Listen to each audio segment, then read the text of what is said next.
नमस्कार मेरे प्यारे दोस्तों, मैं मनीष शर्मा और स्वागत करता हूं आप सभी का इकोनॉमिक्स फ्लो में। आज हम टॉपिक को आगे बढ़ाएंगे और बात करने वाले हैं आज हम लोग 9th 5 ईयर प्लान यानी कि 9वीं पंचवर्षीय योजना के बारे में। तो देखिए बच्चों, तरीका सेम वही रहेगा हमारा। सबसे पहले इसकी बेसिक चीज़ें डिस्कस करेंगे, फिर इसके बाद इस योजना के अंतर्गत भारत सरकार ने कौन कौन से कार्यक्रम बनाए उनके बारे में चर्चा करेंगे। तो देखिए बच्चों, सबसे पहले हम डिस्कस करते हैं इसके समय अवधि। तो 9वीं पंचवर्षीय योजना यानी कि 9th 5 ईयर प्लान का टाइम पीरियड रहा है 1997 से लेकर 2002 तक। ये इस पंचवर्षीय योजना की समय अवधि रही है। अगर बच्चों हम इसके मॉडल की बात करें तो ये कौन से मॉडल पर आधारित है? ये है आगत व निर्गत मॉडल पर। आगत निर्गत मॉडल। अब बच्चों समझिएगा आप लोग, आगत निर्गत मॉडल का मतलब क्या होता है। आगत निर्गत मॉडल का मतलब ये होता है कि सरकार देश की अर्थव्यवस्था का विकास करने के लिए कितना इनपुट यूज में ले रही है और उस इनपुट से भारत सरकार एक वर्ष के अंतर्गत देश की अर्थव्यवस्था का विकास करने के लिए कितना आउटपुट जनरेट कर पा रही है, इसे कहा जाता है आगत व निर्गत मॉडल। ठीक है। अब बच्चों अगर इसके उद्देश्य की बात करें तो इसका उद्देश्य यह था कि सामाजिक न्याय के साथ समानता पर बल देना। सामाजिक न्याय के साथ समानता पर बल देना। ठीक है, ये इस पंचवर्षीय योजना का उद्देश्य रखा गया।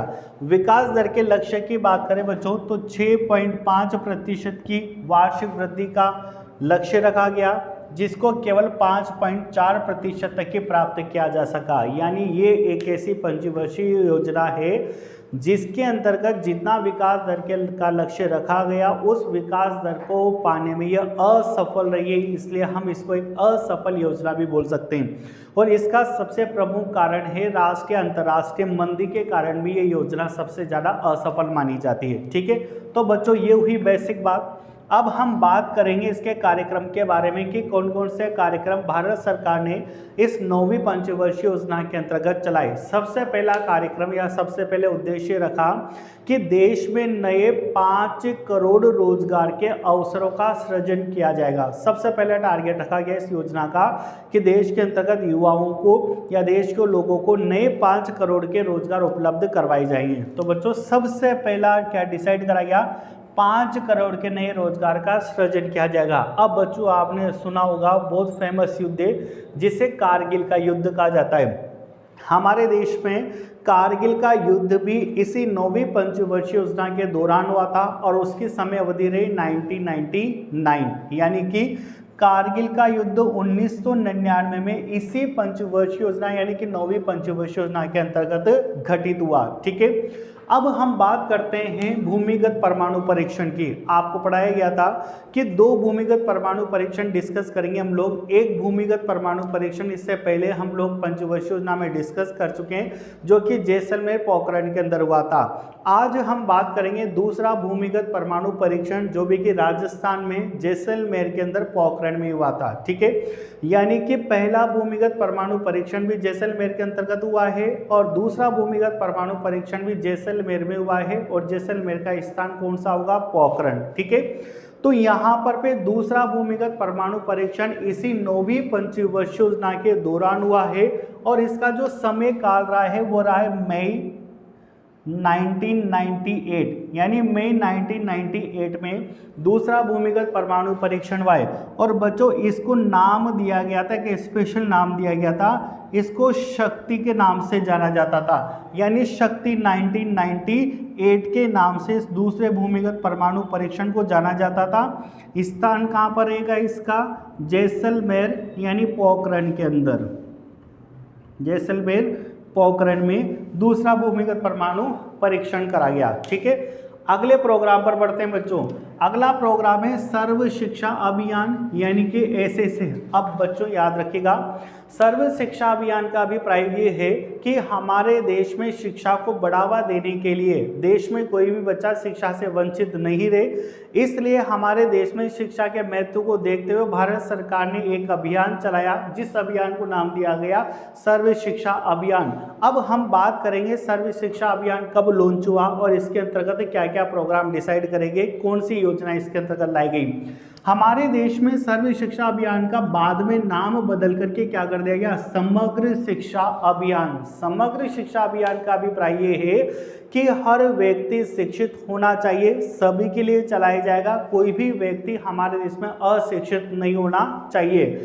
सर्व शिक्षा अभियान की शुरुआत हमारे देश के अंतर्गत 2001 में करी गई। सर्व शिक्षा अभियान की शुरुआत हमारे देश में 2001 में करी गई और इसमें उद्देश्य ये रखा गया कि 6 वर्ष से लेकर 14 वर्ष के बालकों को निःशुल्क रूप से शिक्षा दी जाएगी। यानी कोई भी बच्चा बिना शिक्षा के नहीं होना चाहिए, ठीक है, क्योंकि आपको पता है देश का आर्थिक विकास काफ़ी कुछ हद तक निर्भर करता है शिक्षा पर। इसलिए भारत सरकार ने 2001 के अंतर्गत इस 9वीं पंचवर्षीय योजना के में सर्व शिक्षा अभियान की शुरुआत करी। अगली बात करते हैं बच्चों PMGSY, कई बार इसकी फुल फॉर्म एग्जाम में पूछ ली जाती, याद रखिएगा, ठीक है। इसकी फुल फॉर्म याद रखोगे, प्रधानमंत्री ग्राम सड़क योजना। इसकी शुरुआत भी 9वीं पंचवर्षीय योजना के अंतर्गत 25 दिसंबर 2000 के अंतर्गत करी गई। यानी हमारे देश में प्रधानमंत्री ग्राम सड़क योजना की शुरुआत भी 25 दिसंबर 2020 के अंतर्गत करी गई। अब देखिए बच्चों, इस योजना में क्या रखा गया, किस योजना के अंतर्गत एक ऐसा रूरल एरिया जहां पर जनसंख्या 500 या 500 से ज़्यादा है, तो उन सारे ग्रामीण क्षेत्रों को किससे जोड़ना, सड़कों से जोड़ना, ठीक है। यानी इस योजना का उद्देश्य क्या रहेगा कि 500 या 500 से अधिक आबादी वाले ग्रामीण क्षेत्रों को सड़कों से जोड़ना, ये इस योजना का सबसे प्रमुख उद्देश्य रखा गया। तो बच्चों में यहाँ लिख देता हूँ, 500 या 500 से अधिक ग्रामीण आबादी वाले गांवों को सड़कों से जोड़ना, ये इसका प्रमुख उद्देश्य रखा गया। अगली बात करते हैं बच्चों SJSRY, फुल फॉर्म है स्वर्ण जयंती शहरी रोजगार योजना। स्वर्ण जयंती शहरी रोजगार योजना भी 9वीं पंचवर्षीय योजना के दौरान ही शुरू कर गई और इसकी शुरुआत करी गई 1 दिसंबर 1997 को। स्वर्ण जयंती शहरी रोजगार योजना भी 9वीं पंचवर्षीय योजना के अंतर्गत 1 दिसंबर 1997 को शुरू करी गई। और बच्चों लास्ट प्रोग्राम की बात करते हैं अपन स्वर्णिम चतुर्भुज योजना। स्वर्णिम चतुर्भुज योजना का मतलब ये होता है कि यहाँ पर 4 प्रमुख शहरों को एक सड़क के मार्ग के माध्यम से जोड़ा जाएगा, जिसे स्वर्णिम चतुर्भुज योजना के नाम से जाना जाएगा। हमारे देश में इन स्वर्णिम चतुर्भुज योजना में कौन कौन से शहरों को, Delhi plus Mumbai plus Chennai plus Kolkata, इन 4 शहरों को सड़कों से जोड़ा जाएगा, जिसे क्या कहा जाएगा, स्वर्णिम चतुर्भुज योजना। और ये बच्चों ये योजना कब स्टार्ट करी गई, 2001 के अंदर, ठीक है। तो बच्चों ये है हमारी 9वीं पंचवर्षीय योजना। आप हमारे YouTube चैनल पे इसी तरीके से बने रहिए, हम आपके लिए और भी एग्जाम से रिलेटेड काफ़ी इंपॉर्टेंट वीडियोस लेकर के आते रहेंगे।